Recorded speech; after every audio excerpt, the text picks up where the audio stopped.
हुआ देखकर कायर खुश हो जाता है। वो मन ही मन सोचने लग जाता है, ये बिंदु को क्या हो गया है? ये तो मेरी बात मानने लग गई। पहले कभी रुकने को बोला करता था तो नहीं रुकती थी, और आज देखो झट से रुक गई, जैसे मेरे ही रोकने का इंतजार कर रही थी। बिंदु कायर पर चढ़ते हुए कहती है, अब चुप क्यों हो कायर? बोलो क्यों रोका है मुझे?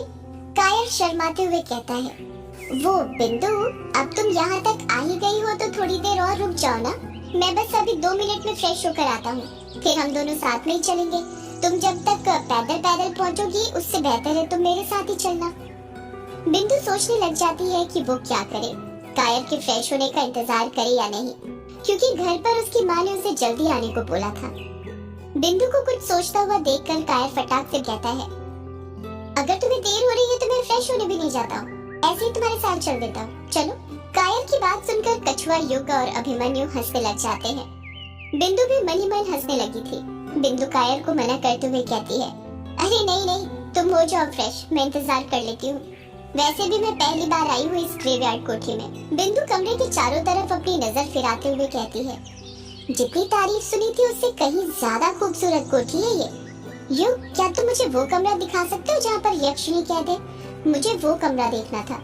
युग बिंदु की बात का कुछ जवाब देता उससे पहले ही कछुआ बिचकते हुए कहता है, बिंदु, तूने क्या इस ग्रेवयार्ड कोठी को कोई म्यूजियम समझकर रखा है जो तुझे यहाँ यक्षिणी का कमरा देखना है? वो यक्षिणी का कमरा है, कोई महारानी का नहीं। जानती है ना यक्षिणी कौन थी? क्या भोकाल मचाया हुआ था उसने? बिंदु प्रतिशोध की आग में कहती है, हाँ जानती हूँ, उसे कैसे भूल सकती हूँ मैं। उसी ने तो मेरे सिर पर से पिता का साया छीना था, मेरे पापा की जान ली थी उसने। युग धीरे से कहता है, मेरी भी।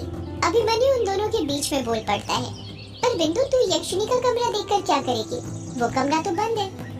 अरे तो मैं बाहर से ही देख लूंगी, जरा मैं भी तो देखूं उस यक्षिणी को किस और कैसी शक्तियों से बंद किया था उन तीनों धर्म गुरुओं ने।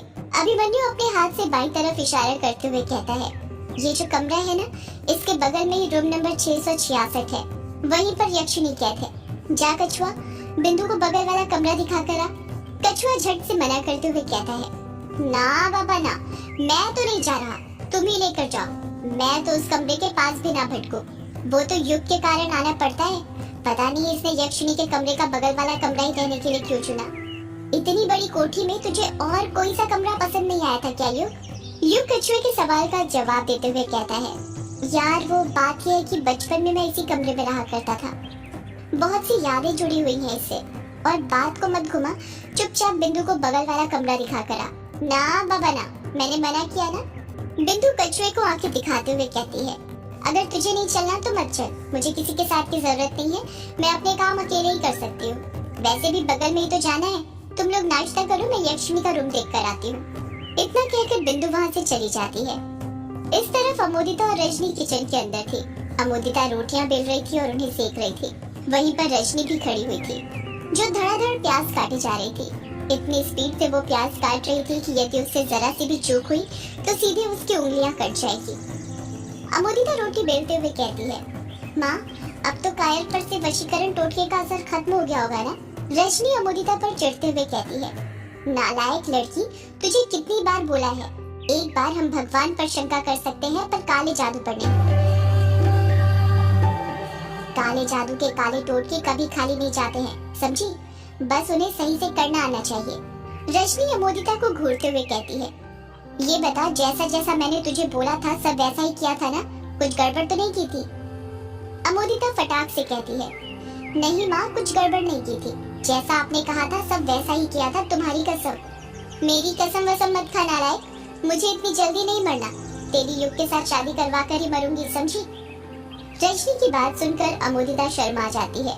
तभी उसके मन में उस कुत्ते का ख्याल आता है और वो रात का हादसा याद करते हुए कहती है, माँ, आपको पता है रात में ना चौराहे पर मुझे एक काला कुत्ता दिखा था, और वही कुत्ता नदी के किनारे पर भी दिखा था जब मैं टोटका तोड़ रही थी। वो कुत्ता मुझे घूरे जा रहा था। बताओ क्या दिन आ गए हैं तेरे?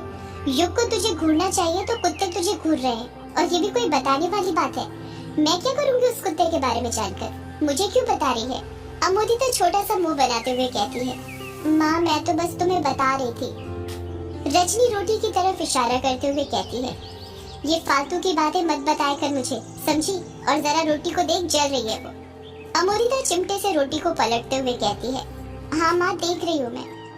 कुछ देर बाद अमोरिता हिचकिचाते हुए कहती है, वो माँ बाल वाला टोटका तो फेल हो गया।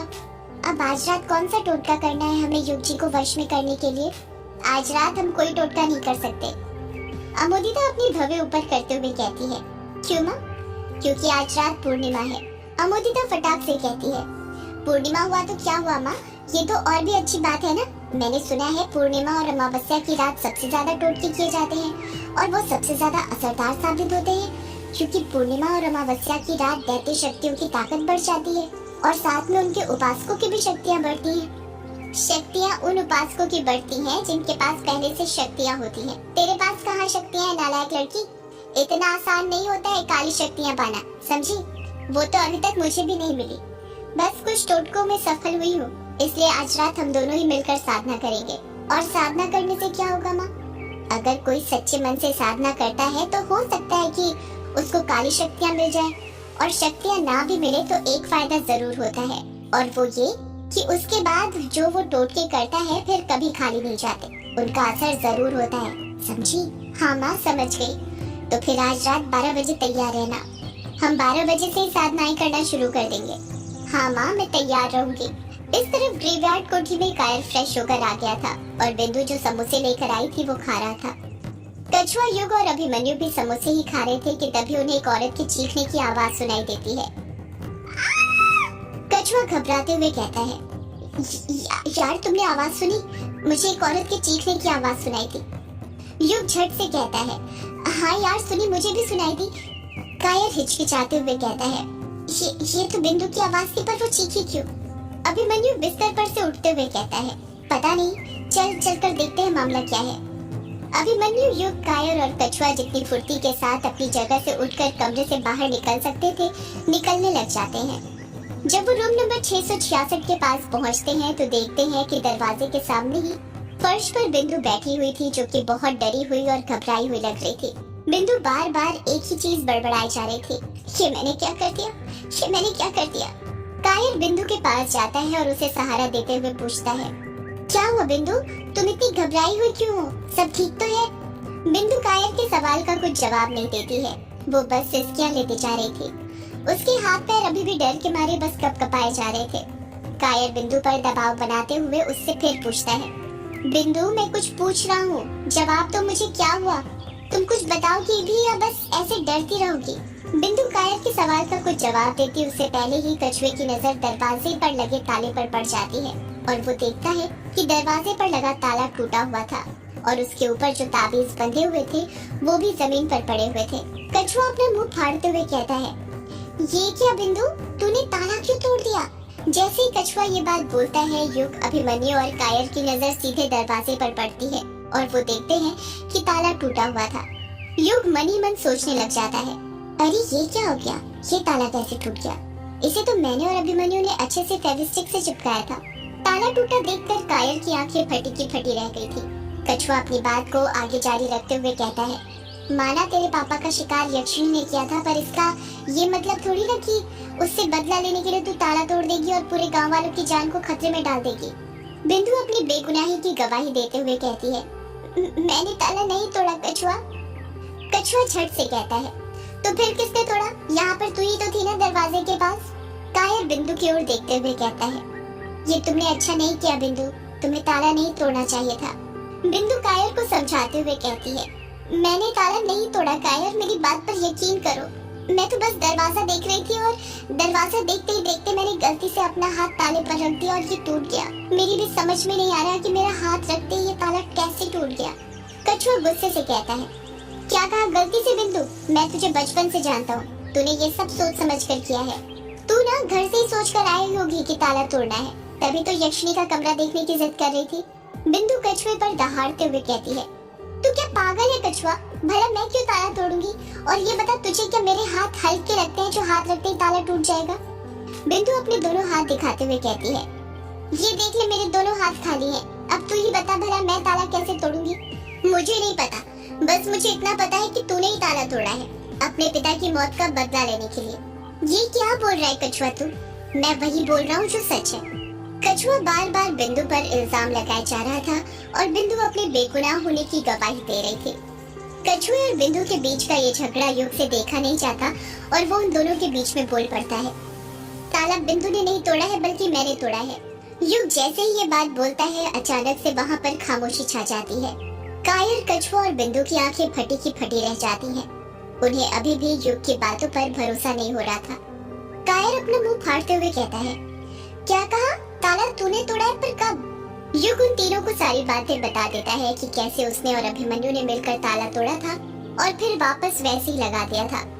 सारी बात सुनने के बाद कायर हैरानी के साथ कहता है, इसका मतलब जिस रात हमने यहाँ पर पहला कार्यक्रम किया था उसी रात तुम दोनों ने ताला तोड़ दिया था और वैसे ही लगा दिया था। अभिमन्यु धीरे से कहता है, हाँ। कछुआ पूछता है, पर तुम दोनों ने ये बात हम दोनों से छुपा कर क्यों रखी, हमें क्यों नहीं बताई? युग कहता है, यार अगर हम तुम दोनों को ये बात बताते तो तुम दोनों डर जाते और हम नहीं चाहते थे कि ऐसा कुछ हो, इसलिए नहीं बताया। कायर अपना मुंह फाड़ते हुए कहता है, तुम दोनों को पता भी है तुमने क्या किया है। अगर गलती से भी वो यक्षिणी अपनी कैद से आजाद हो गई तो सब खत्म हो जाएगा, वापस से मर्दों के शिकार होने शुरू हो जाएंगे।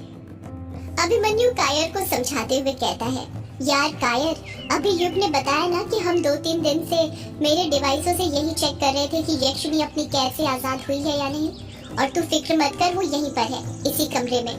हमने मेरे पैरानॉर्मल डिवाइसों की मदद से कंफर्म कर लिया है, घबराने वाली कोई बात नहीं है। कायर पलटकर कुछ कहता उससे पहले ही बिंदु का फोन बजने लग जाता है। जब बिंदु की नजर उसके मोबाइल के स्क्रीन पर पड़ती है तो वो देखती है कि उसकी माँ का फोन था। बिंदु अपनी माँ का फोन उठाते हुए कहती है, हाँ माँ, बोल।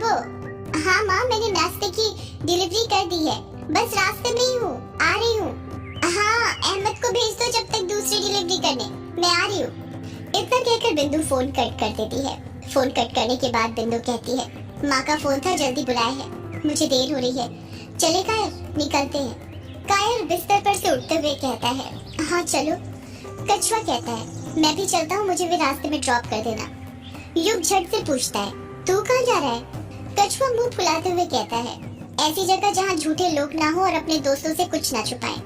कछुए की बात सुनकर युग समझ गया था कि कछुआ और कायर दोनों ही उससे नाराज हो गए थे। कछुआ, कायर और बिंदु अभिमन्यु और युग को बाय कहे बिना ही वहाँ से चले जाते हैं। रात हो गई थी और ग्रेवयार्ड कोठी के अंदर युग और अभिमन्यु हॉल में बैठे हुए थे। कछुआ और कायर अभी तक नहीं आए थे, सिर्फ युग और अभिमन्यु ही कोठी के अंदर थे। अभिमन्यु शराब की बोतल लेकर जमीन पर बैठा हुआ था और अकेले ही पैक बनाकर पिए जा रहा था। युग भी वहीं पर बैठा था और एक पेन और कॉपी लेकर उसमें ऑर्गेनिक खेती स्टार्ट करने से पहले क्या क्या तैयारी करनी है उसका प्लान बना रहा था। अभिमन्यु पैक बनाते हुए कहता है, यार मुझे नहीं लगता कछुआ और कायर आज रात यहाँ पर आएंगे। युग कॉपी में कुछ लिखते हुए कहता है, हाँ मुझे भी यही लगता है, अगर उन दोनों को आना ही होता तो अब तक आ चुके होते। यार आज ना मैं बहुत खुश हूँ।